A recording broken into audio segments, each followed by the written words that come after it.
मन बड़ा कड़वा हो आया। खिड़की के बाहर रात का अंधियारा बिछा हुआ था। पर्दा हटा दिया था। कंधे से लगा 2 साल का नन्हा यश सिसकी भरता हुआ न जाने कब का सो गया था, पर वह अभी भी उसे थपकी दे रही थी। खिड़की से बाहर काले अंधकार की तरह ही काल का उसका गुजरा हुआ कल भी है, वर्तमान है और शायद भविष्य भी। क्या ताउम्र वह पीछे छूट चुके अतीत के गलियारे में ही भटकती रहेगी। उन हादसे को गुजरे भी ज़्यादा वक्त नहीं हुआ, पर लगता है सदियां गुजर गई है और वह एकदम बुढ़ा गई है। कितनी बड़ी थी तब वह। सारी स्मृति उसकी आंखों से गुजरने लगी। बाबूजी की सरकारी नौकरी थी, हमेशा ट्रांसफ़र होता रहता था। शहर बदलते, कॉलेज बदलते, अड़ोस पड़ोस बदलते, पर इस बार पहली बार कोई एजुकेशन वाला कॉलेज मिला जहाँ हर कदम पर सीटियाँ सुनाई देती, तरह तरह के फिक्रे सुनाई देते। इसी कॉलेज में एक दिन नीरज से टक्कर हो गई। 2 साल सीनियर था, पर रैंकिंग करने वालों से उसने अर्चना को खूब बचाया और फिर बचाने का ऐसा सिलसिला शुरू हुआ कि दोस्तों में वह नीरज की खास मित्र की तरह पहचानी जाने लगी। दोस्ती कब प्यार में बदल गई, दोनों को पता ही नहीं चला। अब कॉलेज जाने का मकसद सिर्फ एक दूसरे से मिलना भर ही रह गया था। किताबें एक और सरका कर एक दूसरे के हाथ थामे घंटों बतियाते हुए वक्त कब गुजर जाता होश ही न रहता। पार्क का वह झुरमुट सबकी निगाहों की ओर में था, इसलिए वह घंटों बातें होती रहती थी। माथे पर उड़ आई लटोस को संवार देना, गालों पर हाथ फेरना, सब चलता था। लेकिन उस दिन नीरज के हाथ उसे जकड़ते हुए कसती हुई गिरफ्त से छूटने की कोशिश भी की थी उसने, पर गर्म सांसों और लहराते हाथों की आगे धीरे धीरे रहा सहा होश भी गंवा बैठी थी। ना ना करते हुए भी गुनाह के आगे समर्पित होती चली गई थी। किया तो दोनों ने ही था, पर सजा उसे ही मिल गई। अगले ही महीने पार्क के जिस झुरमुट में यह गुनाह कर बैठे थे, उसी में सहमते हुए डबडबाई आंखों के साथ उसने नीरज को सूचना दी थी। पूरा भरोसा था कि वह साथ जरूर देगा, पर बात ऐसे पलटेगी उसे आभास ही नहीं था। वह कहने लगा, अरे कैसी मॉडर्न लड़की हो, कोई प्रिकॉशन नहीं लिया? अबॉर्शन करा लो, जान छुड़ाओ, अभी तो पढ़ने और मौज मस्ती के दिन हैं, फिर तो सारी जिंदगी कमाने और गृहस्थी चलाने में ही पिस जाएगी। भौचक्की सी अर्चना उसे ताकती रह गई थी। अस्फुट स्वर में इतना ही कह पाई, हाँ बेवकूफ़ तो हूँ ही मैं, मॉडर्न जमाने की हूँ, पर इतनी दूर तक जाने की नहीं सोच पाई थी। फिर भुगतो ना अब। क्यों, तुम्हारा कोई दोस्त नहीं? कोई ज़बरदस्ती तो नहीं की थी? और कोई, फिर मैं क्यों भुगतूं? और अभी तो मेरी सारी पढ़ाई बाकी है, करियर है, भविष्य है। क्या मेरी पढ़ाई, मेरा भविष्य, मेरा करियर कुछ अर्थ नहीं रखते? यह अनचाहा बोझ सिर्फ मैं क्यों ढोऊं? तो फिर निकाल फेंको ना। उत्कहार भर स्वर था, तो यही तुम्हारा अंतिम निर्णय है? तुम अपना कोई भी दायित्व तो नहीं लोगे? पैसे की मदद चाहिए तो बोलो, देने को तैयार हूँ। चौंक कर अर्चना ने सिर उठाया। उसके चेहरे पर अफसोस का कोई भाव नहीं था। आंसुओं को निर्मलता से पोंछकर उसने पलट कर कहा, आपका दिया यह दान ही मेरे लिए बहुत है। इसका दायित्व उठाने से तुम पीछे हट सकते हो, पर मैं तो नहीं हट सकती। तुम्हारा फैसला मुझे स्वीकार नहीं। जैसे भी होगा मैं इस दायित्व को अकेले निभा लूँगी। और निरंतर नीरज का चुपचाप बैठा छोड़कर वह सदा के लिए उस कुंज और नीरज की दुनिया से बाहर निकल आई थी। घर में तो कभी न कभी बात खुलनी ही थी। एक दिन आंधी सी उठी थी बंद कमरों में, जहाँ सिर्फ वह थी, माँ थी और बाबूजी थे। चुप बैठी वह सुनती रही सब। ना तो अपने फैसले से डिगी, ना ही नाम बताया। क्या फ़ायदा, जो जिम्मेदारी लेना ही नहीं चाहता उस पर थोपने की ज़रूरत भी नहीं। आखिरकार कॉलेज की पढ़ाई बीच में छुड़ाकर समय से पहले ही दूर पहाड़ों पर अकेली बसी माँ की दूर की विधवा बहन के घर जाकर रहना पड़ा। विधवा का खिताब ओढ़कर वहीं बच्चे को वहीं विधवा मौसी के पास छोड़कर आना पड़ा। बाबूजी नए शहर में आ गए थे। ट्रांसफ़र लेकर वहीं कुंवारी बनकर आगे की परीक्षाएं पास कर वह बैंक की परीक्षाएं देने लगी। नौकरी करती लड़की की आजकल ज़्यादा डिमांड है, वह अनुभवी बाबूजी जानते थे और अपने तगड़े सोर्स से उन्होंने उसे बैंक में अच्छे स्थान पर स्थापित करा दिया। विधिवत घर वर ढूंढा और सुयोग्य पात्र से फेरे फिरवा दिए गए। वे मुक्त हो गए। रोहन और अर्चना की गृहस्थी सुख से बस गई। अर्चना खुश थी, उसका अपना घर था, पति था, समाज में सिर उठाकर चलने का वजूद था। माँ और बाबूजी ने उसके अतीत के उन पृष्ठों को कसकर बंद कर दिया था और ना खोलने की हजारों चेतावनियाँ दे दी थीं। फिर कभी न कभी तो मन पुरानी यादें याद कर व्याकुल हो ही उठता था और ऐसे में आया गर्भ में यश, सबकी निगाहों में उसका पहला शिशु, जो तो था दूसरा ही। वही उबकाइयाँ, वही सिर का भारी होना, पर अब की बार कितना फर्क था। मनुहारों की कमी नहीं थी। दूर बसी सास पास आ गई। 5वां महीना लगते ही हर कदम पर सीख देती, स्नेह करती। डॉक्टर के पास जाने के लिए हर मौके पर रोहन साथ होता, पर फल और टॉनिक ले आता। तुम आराम करो, नौकरी छोड़ दो, मैं हूँ ना, की सिफारिश करता। मम्मी जी भी साथ देती, अरे भाई घर बैठो, आराम करो, कहीं घूमो फिरो, फिर तो छोटे बच्चे के साथ कहीं जाना आना मुश्किल हो जाएगा। जितनी मौज मस्ती करनी है कर लो। कभी स्टोर रूम में रखे पुराने संदूक खोल अपने ब्याह के कपड़े दिखाती, धूप लगवाती तो कभी चाव से एल्बम निकाल लाती और दूर दराज के सभी संबंधियों से जो शादी में आए थे और जो ना आए सके थे, उनका परिचय फोटो से ही कराने लगती। देखो बहू, यह है रोहन जब 10 महीने का था। यह है नंदगोपाल भाई साहब का बड़ा बेटा संजय और यह रही उनकी छोटी बहन सुमी। यह उसका पति नीरज है। यह बोस्टन में रहते हैं, 2 बच्चे हैं, वहीं सेटल हो गए हैं। ठंडी सांस लेकर मम्मी अगला पृष्ठ पलटने लगी।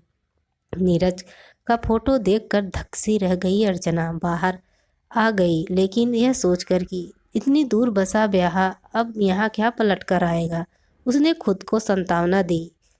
रोहन के बार बार कहने पर भी वह नौकरी करती रही थी। उसकी मनुहार लेने वाले, हर इच्छा को पूरी करने वाले चारों ओर छाए हुए थे और वह थी कि बेटे को गोद में लेते ही पहले की याद करके फूट फूट कर रो पड़ी थी। उसे तो जी भरकर देखा भी नहीं पाई थी, अब शक्ल भी बिसर गई है। होता है सासू माँ ने अनुभवी गर्दन हिलाई थी। पल पलौठी के बेटे पर खुशी के मारे आंसू निकल ही पड़ते हैं। अर्चना धीरे धीरे ने गोद में आए इस दूसरे बेटे के साथ पहले को जीना सीख लिया। इसने अब करवट ली, पहली बार तो उसने भी इसी महीने में ली होगी। अब यह घुटने चलने लगा तो उसने भी नन्ही दिनों में सीखा होगा, पर इसे तो क्या क्या नहीं खिलाती, कभी जूस तो कभी दूध बिस्किट। वह बेचारा तो ये सारे स्वाद जानता भी नहीं होगा और तब उसके इतने सालों के रुके आंसुओं का बांध टूट जाता उसका, तो वह कुछ भी नहीं जानती, नाम तक नहीं। उसके एक एक रुपए का हिसाब रोहन रखता है, चाहकर भी वह कभी कुछ न कर पाई। माँ की सख्त हिदायत थी कि गांव में जो कहानी गढ़ी गई है उसी पर कायम रहना, ऐसा कुछ न करना कि लोगों की आवाज़ें खुले। जाने वह किस पहाड़ी मदरसे में जाता होगा, किसकी छवि उस पर होगी। कितना जी चाहता है कि 4 दिन की छुट्टी लेकर एक बार वह गायब हो जाए और उसे देख आए, पर हर छुट्टी में रोहन साथ होता है, लिहाजा इस बारे में सोचने का तो सवाल ही नहीं उठता था। इतने दिन साथ रहकर वह रोहन की जिद्दी अड़ियल स्वभाव बखूबी समझ गई थी। जो ढंग का है ढका ही रहे, इसी में सबकी भलाई है। ऐसे ही दिन बीत रहे थे और ऐसे में फिर दूसरा हादसा हुआ। माँ बाबूजी सिंगापुर गए थे 10-12 दिन के लिए। किसे खबर दे कि उपमोह से निपटती हुई छोटी बहन ने घबरा कर अर्चना को ही फोन लगा दिया। माँ की बहन चंदा मौसी जो अल्मोड़ा के पास किसी गांव में रहती हैं, उनका एक्सीडेंट हो गया है। असल में उनका बेटा भोला कार की चपेट में आ गया था। उसे बचाने की कोशिश में मौसी ज़्यादा घायल हो गई हैं। वे और भोला शहर के अस्पताल में सीरियस कंडीशन में लाए गए हैं। वे माँ को याद कर रही हैं और आपको भी। अभी सिंगापुर माँ की बात की है, माँ तो 10 दिन पहले नहीं आ सकेंगी। उनका हाल सुनकर कह रही हैं कि आप जाना चाहो तो चली जाएं। जल्दी जल्दी सूटकेस में सामान डालती परेशान हाल अर्चना को तब रोहन ने ही संभाला। मौसी और उनका बेटा इतने भयानक वक्त से गुजर रहे हैं, तुम जरूर जाओ। यश को मम्मी और आया संभाल लेंगे, मैं भी साथ चलता हूँ, शायद मेरी ज़रूरत हो वहाँ। साथ सफ़र करते, स्टेशन पर उतरते, अस्पताल साथ साथ पहुँचते। रोहन को लेकर जितनी घबराहट उसके मन में हो रही थी वही समझ रही थी। मन में कौंधा, मौसी ने नाम कितना सही रखा है, दुनिया का जहर पीकर वह भी नीलकंठ जैसा ही होगा। बाबूजी के पास कस कर बांधे गए पृष्ठ समय की मार से फड़फड़ा कर खुलते दिख रहे थे।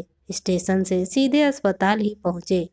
यंत्रों से घिरी मौसी के बेसुध तन के पास मैं बेहोश लेटे 6 साल का भोला को देखकर अर्चना के आंसुओं का बांध टूट गया। उससे लिपटती रोती अर्चना पर रोहन को प्यार के साथ साथ ताज्जुब भी हो आया। और ताज्जुब तब हो और भी गहराया जब साथ बैठी महिला ने अर्चना को संभालते हुए उसे बार बार संतावना दी, बिटिया तेरा बेटा बच जाएगा, इतनी दुखी मत हो, प्रभु हैं, बहन जी ने अपनी जान की परवाह ना कर उसे बचाया है, भगवान उनकी जरूर सुनेंगे। तेरा बेटा, हजारों डंक रोहन के कानों में चुभने लगे। अस्तिम्द सावा पास में खामोश बैठा रहा, जाने किसकी पुकारों से भोला बच गया।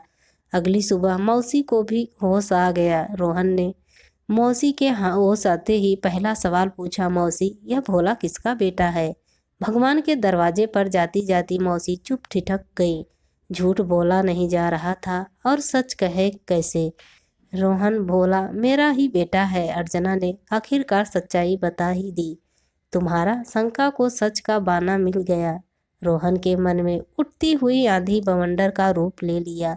गुमसुम सा रोहन लौटने लगा, चुप सी अर्चना भी साथ हो ली। पूरे सफर में अर्चना के मन में वही उमड़ घुमड़ होती रही। जाते वक्त भोला का चेहरा अनजाना था, अब चेहरा परिचित हो गया था। पर रोहन का क्या सोच रहा है, आगे क्या होगा, मन में विचारों का बवंडर चल रहा था। उधर रोहन अलग भरा बैठा था। ब्याह को 4 साल होने को आए हैं, एक बार भी अर्चना के स्वर से यह सच नहीं खुला। पेट की कितनी गहरी है, इतने बड़े झूठ के साथ आने वाले साल कैसे कटेंगे, बड़ा मुश्किल लगने लगा। सब कुछ घर पहुँचते ही 6 दिन का बिछड़ा यश टूट कर माँ के गले लग गया। उसे पुचकारती बेहाल होती जा रही थी। वह 6 दिन का बिछड़ा यश इतने दिनों बाद अचानक माँ को पाकर ऐसा टूटकर गले लगा और सिसकी भरकर रोया कि अर्चना के आंसू भी उसके आंसुओं में घुल मिल गए। माँ का मुंह अपनी दोनों नन्ही हथेलियों में भरकर इतने उतावलेपन से चूमता रहा कि इतने बड़े तूफान से गुजर रही अर्चना सब कुछ भूलकर उसी में लीन हो गई थी। कमरे में घूम घूम कर गोदी में झुलाकर चुप कराया उसने। यश को विद्रुत सा उसे देखता हुआ रोहन बाथरूम में फ्रेश होने चला गया। बाहर आया तो पाया कि मम्मी जी अपने कमरे में जा चुकी थी। अर्चना खिड़की के पास पत्थर सी खड़ी चुपचाप बाहर अंधेरे में किसी को ढूंढती टटोलती सी खड़ी थी। यश गोदी में कब आकर सो चुका था। आया मेज पर कप चाय रख गई थी। चुपचाप पलंग पर बैठकर रोहन ने मेज पास में खींच ली। उसने निर्णय ले लिया था, अर्चना आखिर तुमने मुझे धोखा क्यों दिया? आज शादी को 4 साल हो गए, एक बार भी तुमने जरा सा इशारा तक नहीं किया कि तुम्हारी जिंदगी में कोई और इस हद तक आ चुका था। इतना बड़ा धोखा। लोग समझौता कर लेते हैं कि वक्त के साथ सब ठीक हो जाएगा, पर मैं इस इंतजार में पड़ने की बेवकूफ़ी नहीं कर सकता। मैं 2 टूक बात करता चाहता हूँ। मैं इस तरह की दोहरी जिंदगी नहीं जी सकता। इस हर वक्त तुम्हारी और निगाहें उठते ही मेरे मन में नफरत उठने लगे, शंकाएं सिर उठाने लगे। तुम्हारा विश्वासघात मैं नहीं सह सकता। अतः रास्ते भर मैंने खूब सोचा, मुझे तुम्हारे अतीत से कोई मतलब नहीं, तो वर्तमान और भविष्य से भी नहीं है। तुम अपनी ज़िंदगी जैसे चाहो जियो। अभी तो ज़िंदगी का पूरा सफ़र सामने पड़ा है और ऐसे के साथ यह सफ़र तय करना मेरे लिए नामुमकिन है। यश को छाती से लगाए अर्चना चुप बैठी रही गई। उसे इस बात का हमेशा डर था कि माँ बाबूजी भी इस सहम से भरे थे कि पुरुष का अहम कड़ा होता है। भले हुई उसकी जिंदगी में पत्नी से पहले या बाद में कितनी ही आती रहे, पर अपनी पत्नी की जिंदगी में उसे पहला पुरुष ही होना और है। अर्चना भी इन 4 सालों में ही वह रोहन की आदत व स्वभाव समझ गई थी और इसी से खामोश बनी रही थी।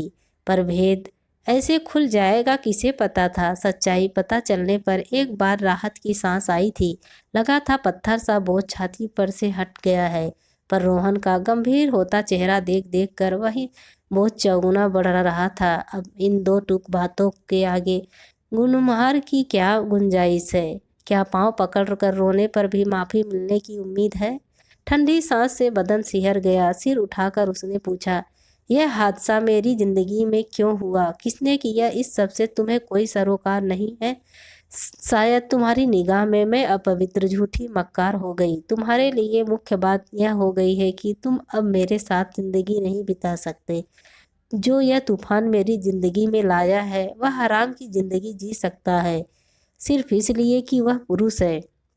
खैर, तुम्हें मेरे अतीत से कोई सरोकार नहीं, जबकि यह तुम भी जानते हो कि औरत के गर्भ में बच्चा कोई पुरुष ही डालता है, चाहे रेप करके या प्यार का झूठा दिलासा देकर। पर मेरे तुम्हें सबसे तो कोई मतलब नहीं है न। खैर, तुम जब भी कहोगे मैं तुम्हारे इस घर से चली जाऊंगी। तुम्हारे डिवोर्स पेपर्स पर कोई अड़चन नहीं आएगी। यस, और मेरा गुजारा तनख्वाह में मज़े से हो जाएगा। 1 मिनट सन्नाटा सा छाया रहा, फिर रोहन की कड़ाहट स्वर था, यस भला तुम्हारे साथ क्यों जाएगा? जिस स्त्री के साथ मैं जिंदगी नहीं काट सकता उसके पास रहने की इजाज़त अपने बेटे को कैसे दे सकता हूँ? उस पर तुम्हारा कोई हक नहीं है। वह इस कुल का है, वह यहीं रहेगा। तुम्हें अपने लिए कुछ चाहिए तो हर महीने वे दे दूंगा। क्यों, वह अकेला इस कुल का कैसे हो गया?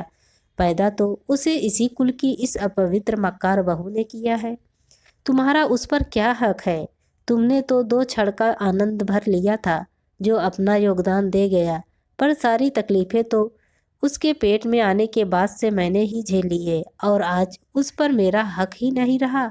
वाह, क्या खूब है। एक क्षण रुककर उसने गौर से रोहन का चेहरा देखा, एक निर्णय लिया।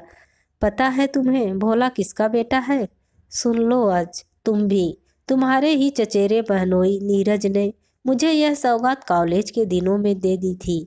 मेरे मना करने पर भी कितना कहा था कि शादी कर लो, पर वह साफ मुकर गया। उसने अपनी नौकरी, अपना भविष्य दिखा रहा था। तब वह सिर्फ मेरी जिम्मेदारी थी, मेरी भूल थी। उसे हटा दो या पैदा करना है तो खुद भुगतो, कहकर वह सब जिम्मेदारी से मुक्त होकर अलग हो गया था। और आज जब शादी के बाद यह पैदा हुआ है तो सब तुम्हारा है। उस पर मेरा जरा भी सा भी हक नहीं रहा। वह शादी से पहले तो औरत का है और शादी के बाद हो तो पुरुष का हो गया। उस पर औरत का हक ही नहीं रहा, जबकि पैदा दोनों को उसी ने किया। दोनों बार वही तकलीफें झेली, वही शारीरिक मानसिक दुख सुख भोगे। वह रे पुरुष का न्याय। भौचक्के रोहन के चेहरे से निगाहें हटाकर अर्चना फपक पकक कर रोन पड़ी। कमरे में सिर्फ उसकी सिसकियां गूंज रही थी। 2 मिनट बाद अपने पर काबू पाते हुए अर्चना ने आंसू पोंछ डाले। बहुत हो गया। 4 पैसे हाथ में दे देने से तुम पुरुष सब कामों से मुक्त हो सकते हो, जो भी चाहे कर सकते हो। उसने भी मोल चुकाने की बात की थी, सो वही तुम भी कह रहे हो। मैंने ना तब लिया था ना अब लेना है। मैं अपनी जिम्मेदारी खुद संभालूंगी। भोला की जिम्मेदारी अकेली मेरी थी, जो मैं पूरी न कर पा रही थी डर से। अब गांव से उसे बुलाकर अच्छे स्कूल में पढ़ाकर उसका भविष्य संभालने की दायित्व तो मेरा है। और एक भ्रष्ट माँ की कोख से जन्मे बच्चे से तुम अपना घर आंगन क्यों पवित्र करते हो? यश की जिम्मेदारी भी मेरी ही है। तुम दोनों ने मुझे जो भीड़ दिए हैं बच्चों के रूप में, वही में देना भरपूर है मेरे लिए। मुझे और कुछ भी नहीं लेना है तुमसे। एक क्षण रुककर उसने चुप बैठे रोहन के चेहरे पर आंखें गड़ाते हुए दृढ़ स्वर में कहा, किसी भी शर्त पर यश को मैं नहीं दूंगी। यश, समझ लो, डाइवोर्स पेपर पर अगर शांति से साइन करने की यह मेरी शर्त है, और यह तुम उसमें अड़ंगा डालोगे तो मैं तुम्हारी निगाहों में तो नीच गिरी औरत हूँ ही, तो फिर कोर्ट में खड़े होकर तुम्हारे खानदान की निजता साबित करने में मैं भी नहीं हिचकिचाऊंगी। रोहन के उत्तर का इंतजार किए बिना ही अर्चना पलंग से उठ खड़ी हुई। दृढ़ कदमों से यश को छाती से लगाए कमरे के बंद दरवाजे खोलकर वह बाहर निकल आई। अब हादसों से गुजर जाने की ताकत उसमें और भी आ गई है। शायद जिंदगी हादसों से गुजरने का ही नाम है। दोस्तों, आप सबको यह स्टोरी कैसी लगी प्लीज़ कमेंट करके ज़रूर बताएं।